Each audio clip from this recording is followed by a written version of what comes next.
പുതിയൊരു വീഡിയോയിലേക്ക് എല്ലാവർക്കും സ്വാഗതം. രേവതിക്ക് മാല കോർക്കാനുള്ള പൂവുമായിട്ട് വന്നിരിക്കുകയാണ് കടയുടെ അടുത്തുള്ള ചേച്ചിമാരും ദേവികയും കൂടിയിട്ട്.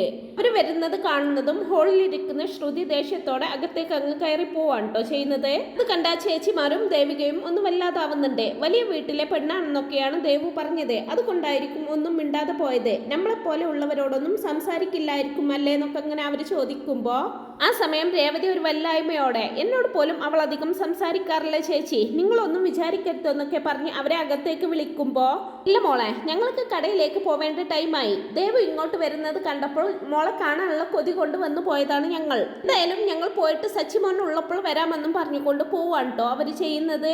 ശേഷം ദേവുമായിട്ട് സംസാരിച്ചുകൊണ്ടിരിക്കുകയാണ് രേവതി. എന്താ സുധി ഏട്ടന്റെ വിരലിൽ ഒരു കെട്ടെന്നൊക്കെ ചോദിക്കുമ്പോ അത് സച്ചി ഏട്ടൻ ചെയ്തു വെച്ച പണിയാണെന്ന് പറയണതും ഏട്ടൻ എന്താ ചെയ്തതെന്ന് ആവേശത്തോടു കൂടി ചോദിക്കുന്ന ദേവുവിനോട് അന്ന് റെസ്റ്റോറന്റിൽ നടന്ന കാര്യങ്ങളൊക്കെ പറയുന്നുണ്ട് രേവതി. എല്ലാം കേട്ട് കഴിഞ്ഞതിന് ശേഷം സച്ചി ഏട്ടൻ ചെയ്തത് ശരിയായില്ല എന്നൊക്കെ ദേവു പറയുമ്പോ എന്ത് പറ്റിയെന്ന് ചോദിക്കുന്നുണ്ട് രേവതി.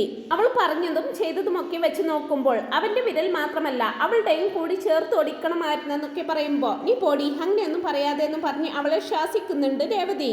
പിന്നെ ഞാനാണെങ്കിൽ അവളുടെ മോന്തക്കിട്ടൊന്ന് കൊടുക്കുമായിരുന്നു. സമൂഹ വിവാഹം എന്ന് പറഞ്ഞ് അവൾ നമ്മളെ അപമാനിച്ചില്ലേ എന്നൊക്കെ ചോദിക്കുമ്പോ അത് ശരിയാ, അത് കേട്ടപ്പോൾ എനിക്കും ദേഷ്യം വന്നതാ. പിന്നെ വലിയ വഴക്ക് ആവണ്ടെന്ന് കരുതിയാ ഞാനത് വിട്ടത്. പക്ഷെ വീട്ടിൽ വന്ന് എന്നോട് അവൾ വഴക്കടിച്ചപ്പോൾ ഞാനും അങ്ങോട്ട് കുറെ പറഞ്ഞു. പാവം അച്ഛൻ ഒരുപാട് വിഷമമായി. എന്നാലും അടിക്കേണ്ടിയില്ലായിരുന്നെന്നൊക്കെ ഇങ്ങനെ രേവതി പറയുമ്പോ ഇങ്ങനെയുള്ള സംസാരത്തിന് അടിക്കല്ലാതെ പിന്നെ എന്താ ചെയ്യേണ്ടത്? ചേച്ചി ഒന്നും മിണ്ടാതിരുന്നേ. പണത്തിന് വേണ്ടി നിന്നെ കല്യാണം കഴിക്കാൻ തയ്യാറായതെന്നും പറഞ്ഞ് നമ്മുടെ കുടുംബത്തെ വരെ അപമാനിച്ചില്ലേ? അയാൾക്ക് പകരം സച്ചി ഏട്ടൻ നിന്നെ കല്യാണം കഴിച്ചത് എന്തുകൊണ്ടും നന്നായി. ഇല്ലെങ്കിൽ ഇപ്പോൾ നമ്മുടെ അവസ്ഥ എന്താകുമായിരുന്നു? സച്ചി ഏട്ടൻ ചെയ്തത് തന്നെയാണ് ശരി. നീ അതോർത്ത് വെറുതെ വിഷമിക്കണ്ടെന്നൊക്കെ പറയുന്നുണ്ട്. തുടർന്ന് അവൾ പോവാനൊരുങ്ങുമ്പോ ചായ കുടിച്ചിട്ട് പോവാമെന്നൊക്കെ രേവതി പറയുന്നുണ്ടെങ്കിലും വേണ്ട ചേച്ചി, ഞാൻ പൂ തരാനല്ലേ വന്നത്.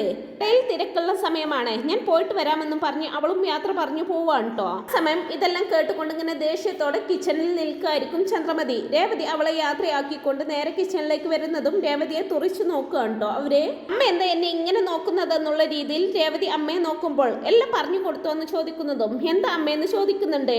അതെ, ഇവിടെ എന്തൊക്കെയാ നടക്കുന്നതെന്ന് നിന്റെ അമ്മയോട് പറയാൻ പറഞ്ഞു കൊടുത്തോ എന്നൊക്കെ ചോദിക്കുമ്പോ ഞാനൊന്നും പറഞ്ഞു കൊടുത്തിട്ടില്ല അമ്മേ. നിങ്ങൾ സാധാരണ സംസാരിക്കുന്നത് പോലെ വിശേഷങ്ങൾ പറഞ്ഞുകൊണ്ടിരുന്നതാണെന്നൊക്കെ പറയുന്ന രേവതിയോട് എടി പാവം പിടിച്ചതുപോലെ അഭിനയിക്കല്ലേ. നിന്റെ ഉള്ളിലിരിപ്പ് എനിക്ക് നന്നായിട്ടറിയാം. എന്റെ മോന്റെ കൈ ഒടിഞ്ഞതിൽ നിനക്ക് സന്തോഷമാ അല്ലേ? കൈ ഒടിച്ചത് ശരിയാണെന്നും പറഞ്ഞ് ചിരിക്കായിരുന്നില്ലേ രണ്ടുപേരും കൂടി അവിടെ? ഇത്രക്ക് ധിക്കാരമുണ്ടോ നിനക്ക്? നീ എന്താ വിചാരിച്ചു വെച്ചിരിക്കുന്നതെന്നൊക്കെ ചോദിക്കുമ്പോ കല്യാണ മണ്ഡപത്തിൽ അപമാനിക്കപ്പെട്ടത് ഞങ്ങളല്ലേ അമ്മേ? ഇതിന്റെ ദേഷ്യം അവൾക്ക് ഇപ്പോഴും ഉണ്ട്. അവൾ ചെറിയ പെണ്ണല്ലേ, അവൾ എന്തെങ്കിലും പറഞ്ഞെന്ന് കരുതി അമ്മ എന്തിനാ ഇങ്ങനെ ദേഷ്യപ്പെടുന്നതെന്നൊക്കെ ചോദിക്കുമ്പോ ആരെ? അവളാണോ ചെറിയ പെണ്ണ്? എന്നെക്കാൾ വലിയ സാമർത്ഥ്യക്കാരിയാണ് അവള്. അവൾ എന്തിനാ എപ്പോഴും ശ്രീയുമായിട്ട് സംസാരിച്ചുകൊണ്ടിരിക്കുന്നത്? നീ ഒരുത്തി തന്നെ ഈ വീട്ടിൽ കയറിക്കൂടി. ഇനി നിന്റെ അനിയത്തെയും ഇങ്ങോട്ട് കൊണ്ടുവരണോന്നൊക്കെ ചോദിക്കുമ്പോ അവൾക്ക് ശ്രീ വെറും ഫ്രണ്ട് മാത്രമാണ്. അമ്മ വെറുതെ അനാവശ്യം പറയരുതെന്നൊക്കെ പറയുമ്പോ മിണ്ടാതിരിക്കടി, എന്നോട് നേർക്ക് നേർന്ന് സംസാരിക്കാനായോ നീ? നിനക്ക് സ്വപ്നം പോലും കാണാൻ പറ്റാത്ത ഒരു ജീവിതമാണ് ഇപ്പോൾ കിട്ടിയിരിക്കുന്നത്. അല്ല, എനിക്കിപ്പോ ഒരു സംശയമുണ്ട്. നിന്റെ അച്ഛൻ രവിയേട്ടനെ നന്നായിട്ട് മനസ്സിലാക്കിയിട്ടായിരിക്കും ബസ്സിന് മുന്നിലേക്ക് ചാടിയത്. ഇയാളുടെ ബസ്സിന് മുമ്പിൽ ചാടി ഞാൻ മരിച്ചാൽ ഇയാൾ എന്റെ കുടുംബത്തെ നോക്കിക്കൊള്ളുമെന്ന് വിചാരിച്ചിട്ടുണ്ടാവും. അതുകൊണ്ടാവും പ്ലാൻ ചെയ്ത് എന്റെ രവിയേട്ടന്റെ ബസ്സിന് മുന്നിൽ തന്നെ വന്ന് ചാടിയതെന്നൊക്കെ പറയുമ്പോ അമ്മ വേണ്ട, എന്നെ പറഞ്ഞാൽ ഞാൻ കേട്ടെന്ന് വരും. പക്ഷെ എന്റെ അച്ഛനെ പറ്റി പറയരുത്. നിങ്ങൾക്ക് ദൈവത്തെ പോലെയാണ് എന്റെ അച്ഛൻ. എന്റെ അച്ഛൻ ജീവനോടെ ഉണ്ടായിരുന്നെങ്കിൽ എനിക്ക് ഈ ഗതി വരില്ലായിരുന്നെന്നൊക്കെ പറയുമ്പോ അത് ശരിയാ, നിന്റെ അച്ഛനുണ്ടെങ്കിൽ കാണാമായിരുന്നു. അച്ഛനെ പോലെ ഏതെങ്കിലും കരിമ്പ് ജ്യൂസ് കടക്കാരന്റെ തലയിൽ കെട്ടിവെക്കുമായിരുന്നു നിന്നെ. പക്ഷെ നിനക്ക് ഇതുപോലൊരു വീട്ടിൽ വന്ന് കയറാൻ പറ്റി. അതിന്റെ അഹങ്കാരമാണ് നിനക്ക്. നിന്റെ അനിയത്തിക്ക് നിന്നെക്കാൾ അഹങ്കാരമാണ്. ഓക്കെ, മര്യാദക്ക് ഇവിടെ കഴിയാമെങ്കിൽ കഴിഞ്ഞാൽ മതി. ഇല്ലെങ്കിൽ നേരെ പെട്ടിയും കിടക്കയും എടുത്ത് നിന്റെ വീട്ടിലേക്ക് പോയിക്കോണമെന്നൊക്കെ പറയുമ്പോ ഞാൻ എന്തിനു പോവണം? ഇത് എന്റെ ഭർത്താവിന്റെ വീടാണെന്നൊക്കെ പറയുമ്പോ ഓ, ഒരു ഭർത്താവ് വന്നിരിക്കുന്നു, അവനെ വിശ്വസിച്ച് നിൽക്കാനേ ഇവിടെ. ഇതൊക്കെ എത്ര നാളത്തേക്കെന്ന് നമുക്ക് കാണാം. കുറച്ച് ദിവസം മുമ്പേ നീ കാരണമാണ് അവന്റെ കാർ നഷ്ടപ്പെട്ടത് എന്ന് വരെ അവൻ പറഞ്ഞില്ലേ? നിന്റെ കെട്ടരാശി അവൻ ഇപ്പോഴാണ് മനസ്സിലായത്. ഇനിയും നീ കാരണം അവന് എന്തൊക്കെയോ കഷ്ടപ്പാട് വരുമെന്ന് ആർക്കറിയാം? ഇപ്പൊ തന്നെ നിന്റെ അമ്മയും അനിയത്തിയും കൂടി എന്റെ ശ്രീ മോനെ പിടിച്ചടക്കാൻ നോക്കുക. പൂ കെട്ടിയിട്ട് ക്യാഷ് തികയുന്നില്ലെങ്കിൽ വേറെ വല്ല പണിക്കും പോയിക്കൂടെ? ഓക്കെ, ഒരു കാര്യം ഞാൻ പറഞ്ഞേക്കാം. മര്യാദക്കാണെങ്കിൽ ഈ വീട്ടിലെ ഒരു മൂലക്ക് നിനക്ക് കഴിയാം, അല്ലെങ്കിൽ അതും ഉണ്ടാവില്ല. എന്തായാലും കുറച്ച് കഴിയുമ്പോൾ സച്ചിൻ എന്നെ ഉപേക്ഷിക്കും. എനിക്ക് അവനെ നന്നായിട്ടറിയാം. അവൻ എപ്പോഴും കൂടെ ഉണ്ടാവുമെന്ന് കരുതി നീ സന്തോഷിക്കണ്ട. അത് നടക്കില്ല. അത് നീ ഓർത്തോന്നും പറഞ്ഞുകൊണ്ട് അവിടുന്ന് പോവുകയാണ് കേട്ടോ ചന്ദ്രമതി. രേവതി ആണെങ്കിൽ കരഞ്ഞുകൊണ്ട് കുറച്ചു നേരം റൂമിൽ പോയിരുന്നതിന് ശേഷം നേരെ തന്റെ വീടിനടുത്തുള്ള അമ്പലത്തിലേക്ക് പോവാണ്. രേവതി വരുന്നത് കാണുന്ന ലക്ഷ്മി അമ്മയും ദേവികയും ഒക്കെ അവളെ വിളിക്കുന്നുണ്ടെങ്കിലും അവൾ അതൊന്നും കേൾക്കാത്ത മട്ടിൽ നേരെ അമ്പലത്തിനുള്ളിലേക്ക് കയറി പോവാണ് ചെയ്യുന്നത്. ഇവൾക്കിത് എന്ത് പറ്റിയെന്നൊക്കെ ഓർത്തെ അവളുടെ പിന്നാലെ വരുന്നുണ്ടെങ്കിലും രേവതി അവരെ ഒന്ന് നോക്കുക പോലും ചെയ്യാതെ അവിടെ ഇരിപ്പുണ്ടായിരുന്ന 2 കുടം വെള്ളമെടുത്ത് തലയിലൂടെ ഒഴിക്കുന്നുണ്ട്. തുടർന്ന് അവിടെ ഉണ്ടായിരുന്ന ഭസ്മവും നെറ്റിയിൽ വാരിപ്പൂശി അവിടെ നിലത്ത് കിടന്ന് ശയന പ്രദക്ഷിണം ചെയ്യാൻ ആരംഭിക്കുകയാണ്. ലക്ഷ്മി അമ്മയും ദേവും ഒക്കെ അവളെ മാറി മാറി വിളിച്ച് എണീപ്പിക്കാനൊക്കെ നോക്കുന്നുണ്ടെങ്കിലും അവളെ തടയാൻ അവരെ കൊണ്ട് സാധിക്കുന്നില്ല. ആ സമയം പൂജാരി ഇറങ്ങി വന്നിട്ട് അവളെ തടയണ്ട, മോളുടെ മനസ്സിന് എന്തോ ഒരു വിഷമം തട്ടിയിട്ടുണ്ട്, എന്തായാലും പ്രദക്ഷിണം പൂർത്തിയാക്കട്ടെ എന്നിട്ട് സംസാരിക്കാമെന്നൊക്കെ പറഞ്ഞ് ലക്ഷ്മി അമ്മയെ ആശ്വസിപ്പിക്കുന്നുണ്ട്.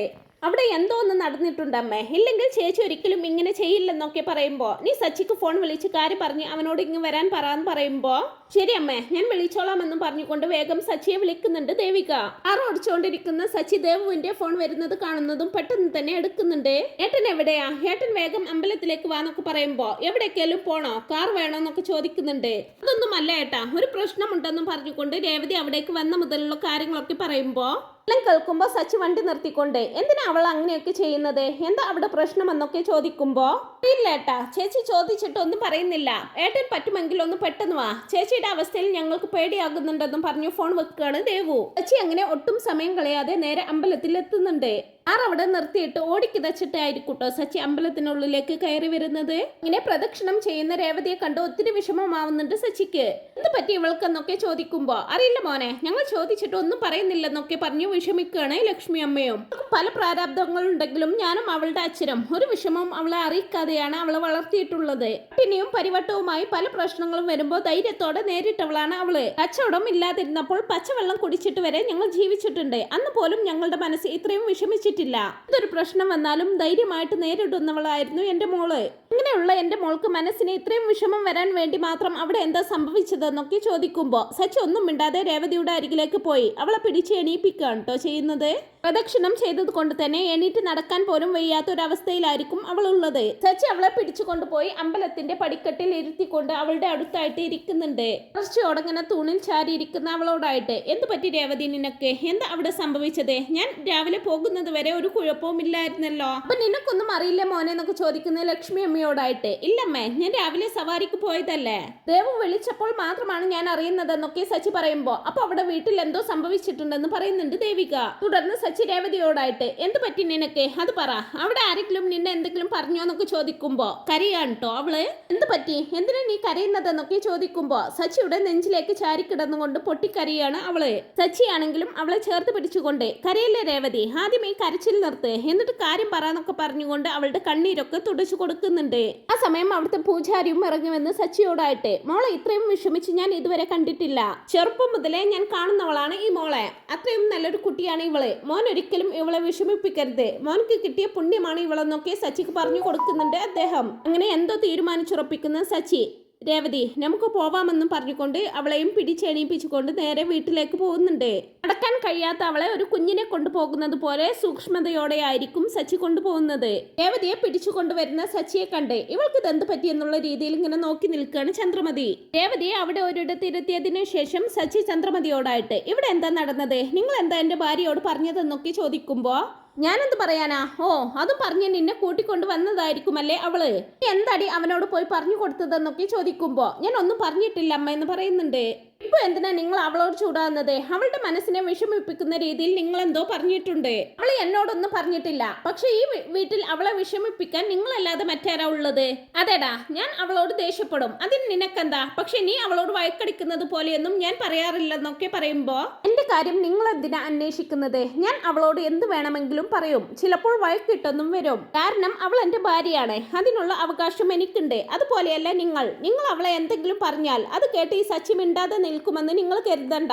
ഒരു വട്ടം ഞാൻ ഇതിനെക്കുറിച്ച് നിങ്ങളോട് പറഞ്ഞതാണ്. വെറുതെ എൻ്റെ കയ്യിൽ നിന്നും പണി മേടിച്ചു കൂട്ടാൻ നിൽക്കണ്ടെന്നൊക്കെ സച്ചി പറയുമ്പോൾ ഞാൻ ഇങ്ങനെ എപ്പോഴും ഇവളുമായിട്ട് വഴക്കടിക്കാൻ നിൽക്കല്ലേ, എനിക്ക് വേറെ പണിയില്ലേ എന്നും പറഞ്ഞുകൊണ്ട് വേഗം വിഷയം മാറ്റുകയാണ് കേട്ടോ ചന്ദ്രമതി. നിങ്ങൾ നൈസായിട്ട് ഒഴിഞ്ഞു മാറിയതാണല്ലേ എന്നും പറഞ്ഞുകൊണ്ട് സച്ചി രേവതിയെ പിടിച്ച് റൂമിൽ കൊണ്ടുപോയി കിടത്തുന്നുണ്ട്. തുടർന്ന് സച്ചി അവളുടെ അടുത്തിരുന്നു കൊണ്ട് ഇവിടെ എന്താ നടന്നതെന്നൊക്കെ ചോദിക്കുന്നുണ്ടെങ്കിലും രേവതി ഒന്നും വിട്ടു പറയാൻ തയ്യാറാകുന്നില്ല. സച്ചി അവളെ നിർബന്ധിച്ചുകൊണ്ട് വീണ്ടും ചോദിക്കാൻ ഒരുങ്ങുമ്പോഴായിരിക്കും സച്ചിക്ക് ഒരു സവാരിക്കെന്നും പറഞ്ഞു കോൾ വരുന്നത്. ചെയ്യാതെ നിൽക്കുന്ന രേവതിയെ വിട്ടുപോകാൻ മനസ്സ് വരാതെ കോൾ എടുക്കാതെ ഇങ്ങനെ മടിച്ചു നിൽക്കുകയായിരിക്കും സച്ചി. ആ സമയം എനിക്കൊരു പ്രശ്നവുമില്ല, സച്ചി ഏട്ടൻ പോയിട്ട് വാന്നൊക്കെ പറഞ്ഞ് രേവതി നിർബന്ധിക്കുമ്പോ ശരി ഞാൻ പോയിട്ട് വരാം, നിനക്ക് കഴിക്കാൻ എന്തെങ്കിലും വേണോ, ഞാൻ കിച്ചണിൽ നിന്നും എന്തെങ്കിലും എടുത്തു തരണോ എന്നൊക്കെ ചോദിക്കുന്നുണ്ട് സച്ചി. വേണ്ട സച്ചി ഏട്ടാ, വേണമെങ്കിൽ ഞാൻ എടുത്ത് കഴിച്ചോളാം, ഇപ്പൊ സച്ചി ഏട്ടൻ പോയിട്ട് വാന്നും പറഞ്ഞുകൊണ്ട് സച്ചിയെ പറഞ്ഞയക്കുകയാണ്. അങ്ങനെ സച്ചി പോയതിനു ശേഷം തന്റെ അവസ്ഥയോർത്ത് അവിടെ ഇങ്ങനെ കരഞ്ഞുകൊണ്ടിരിക്കുകയാണ് അവള്.